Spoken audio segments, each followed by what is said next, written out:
Alright, welcome. This is the Math 8 Chapter 5 Review Packet Solution. This is part 2. We are going to be covering 5, 6, 7, and 8. Okay. Number 5. It says, a system of equation is graphed on this coordinate grid to the right of us, not to the left. Okay, what is the solution to this system of the equation? And explain how you determine your answer using the graph. Okay. I have it here. We know by definition the solution is the intersection or the break-even. So we go to the graph, we look for where it intersects. It intersects right here at this dot. What is that coordinate of that dot? 1, 2, 3 for the x, 1, 2 for the y. So it is 3, 2 because you went 3 to the x, 2 to the y. So it is that solution. So explain how you determine your answer using the graph. I would say the solution is the order pair where the two lines intersect. That is the definition of the solution to a system of equation. Visually on a grid, it is the intersecting lines. The point where the two lines intersect. Okay? Alright. Number 6, it says to graph this equation on the coordinate grid. We have two equations here in y equals mx plus b form. So we're going to solve this by graphing. Okay? Alright. So, before we do that, we're going to review steps on how to graph an equation of a line. There are 3 steps. Okay? This is y equals mx plus b. Notice you have to find two things. You have to be able to find the slope and the y-intercept. Remember, again, the slope, it is the number that is in front of the x. It is not negative 2, 1x. The slope is just negative 2 over 1. The y-intercept, it's just the constant, which is the number 4. This is what slope is defined by, the top value and the bottom value. We're going to see how to use that. These are your 3 steps on how to graph an equation of a line. Step 1. Start at the y-intercept and put a dot. Use the y-intercept here and put a dot there. Next, you move based on the slope. You don't go to the slope number. You move based on the slope. What do I mean by that? Here, it gives you the instructions. If the top number is positive, you go up. If the top number is negative, you go down. The bottom value always tells you go to the right. Once you make a dot there, you connect the 2 dots together with a line. So number 6, I have my 3 steps here. We're going to do that. Okay, I'm going to start by graphing because the equations are already in slope-intercept form of y equals mx plus b. So you have, sorry for this, it should be y equals,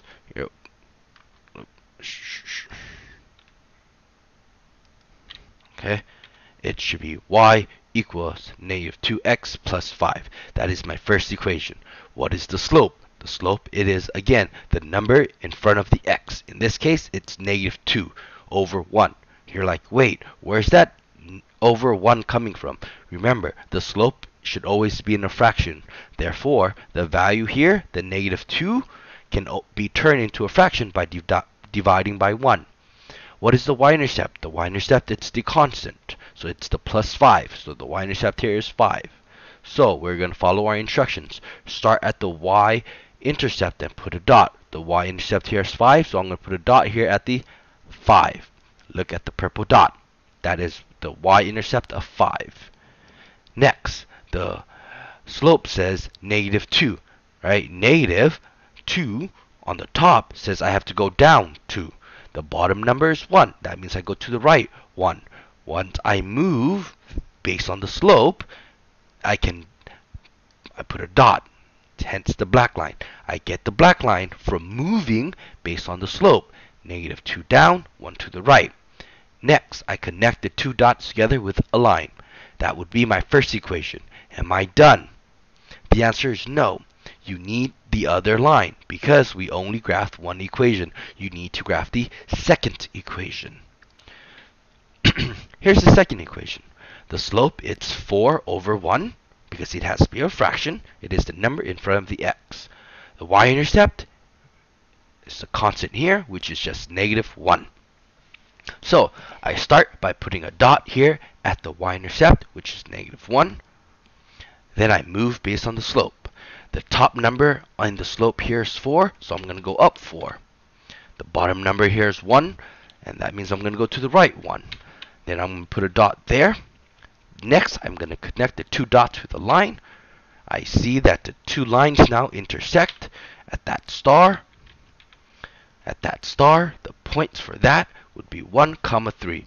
1 in the x, 3 in the y. So we will say the solution, the intersection, the break even is the point 1, 3. Next, number 7. It says,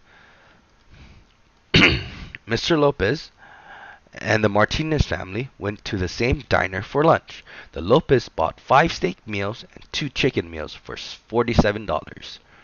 The Martinez bought 2 steak meals and 3 chicken meals for $32. How much does each meal cost? We have the steak meal cost and the chicken meal cost. Okay. So, what does the Lopez family, which I color code in blue, say? It says we bought 5 steak meals. So I'm going to, right here, make the equation. 5 steaks. 1, 2, 3, 4, 5. 5 steaks.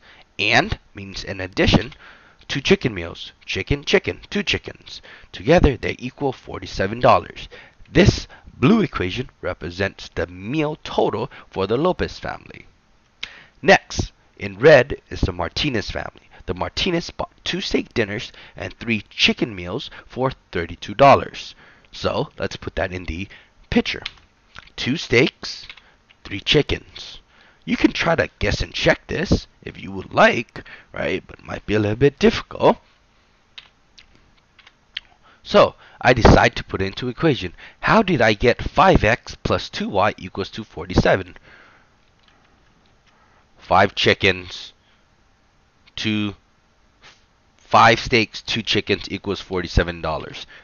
That is how I got the first equation. How did I get the second equation? 2x plus 3y equals to 32. That is the second equation right here. 2 steaks plus 3 chickens equal to $32. That's the x represent or replace the steak picture, and the y just replace the chicken picture. I now have it into an equation. Now I can solve, look for the break even, because I'm trying to find the price for 1 steak dinner and 1 chicken meal. Step 1. I'm going to look for the opposite. Okay, I'm solving this by elimination. So I'm going to look for the opposite. There isn't any opposites here. I have a 5 here, I have a 2. Those aren't opposites. 2, 3 are not opposites. So I have to multiply by something. The first one I'm going to multiply by 2. The bottom one I'm going to multiply by -5. Hold on. Wait a minute. I'm going to explain why. Hold on. Notice the top value, 2 times 5 was 10x. 2 times 2y, 4y. 2 times 47, 94. Bottom equation. -5 times 2x, -10x. -5 times 3y, -15y. -5 times 32, -106. Haha. Look, now I'm going to do step 1. I'm going to see if what I did worked, right? I'm going to look for the opposite. I see 10x and I see -10x. Those 10 and -10, those are actually opposites. So, notice how I made the value 10 and -10. You should see why this made sense, okay? I saw that the number 5 and 2 had the number 10 in common. So I tried to make the number 10, right? One positive 10 and one negative 10. You just have to be very careful with this step. So step 2, I can combine the two equations now. 10x plus -10x becomes 0x. Sorry, 10x plus -10x becomes 0x. I do not write that. 4y plus -15y becomes -11y. Notice how this is a -11x because it's -15y here. Okay, 94 plus -106. Again, if the negatives are messing you up, just use a calculator. Just use a calculator. Do not make your life harder. Just use a calculator.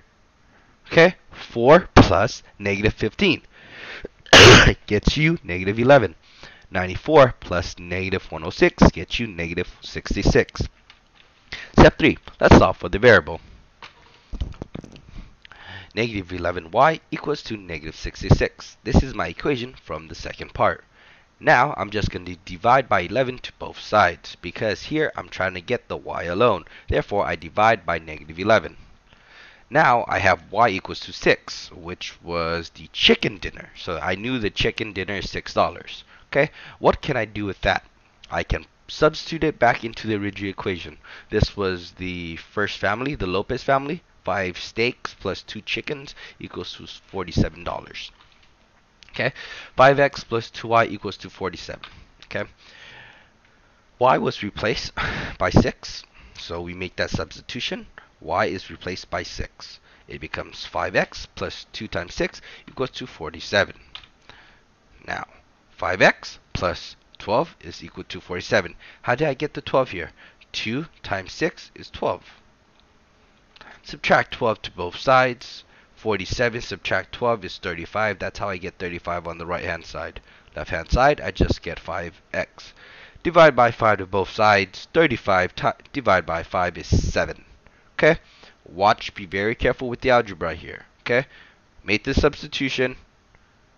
I simplify. 2 times 6 is 12. Get rid of the 12 first. Then I divide it. Okay? That's how I get 7 here. So, we saw that the y was the chicken. So the chicken is $6. X was the steak, which is $7. Let's do number 8 now. Okay? A system of equation is given below. What is the value of x in the solution of the system? Be very careful. Normally, the solution of a system is x and y, which is true. But in this problem, they only care about the x. Okay? They should give you a hint. Do you know which one you're trying to get rid of then? If they want you to just find the x, what do you think you should get rid of? The y. If you, right? You want to get rid of the y so you can figure out what x is. It makes no sense for you to get rid of the x. You're trying to find it. Don't get rid of something you're trying to find. If you're trying to find your phone, why would you get rid of your phone, right? Does it make sense? Alright, let's start off the problem. First of all, let's look for opposites. Are there any opposites? In front of the x, I see a 1 here and a 3. No. Next, I see a negative 3 in front of the y, but I see a 1 in front of the y. No opposites. So, I'm going to multiply by something. I'm going to multiply by 3 to the second equation. Why do I do that? Why do I not multiply 3 to the top? Watch. Because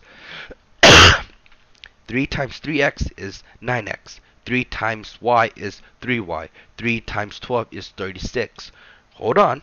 Let me go to step 1 again. Right? I multiplied by something. That was my step 1b. Go to step 1. Look for the opposite. Notice it's negative 3 on top in front of the y and plus 3 in front of the y here on the bottom. Notice how I have the value of negative 3 and 3. Do you see that? And it is in front of the y. So it makes my life easier. So, step 2. I combine the two equations. Negative 3y plus 3y becomes 0. This got eliminated. So, what do I have left?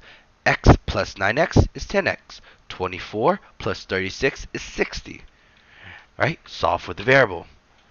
This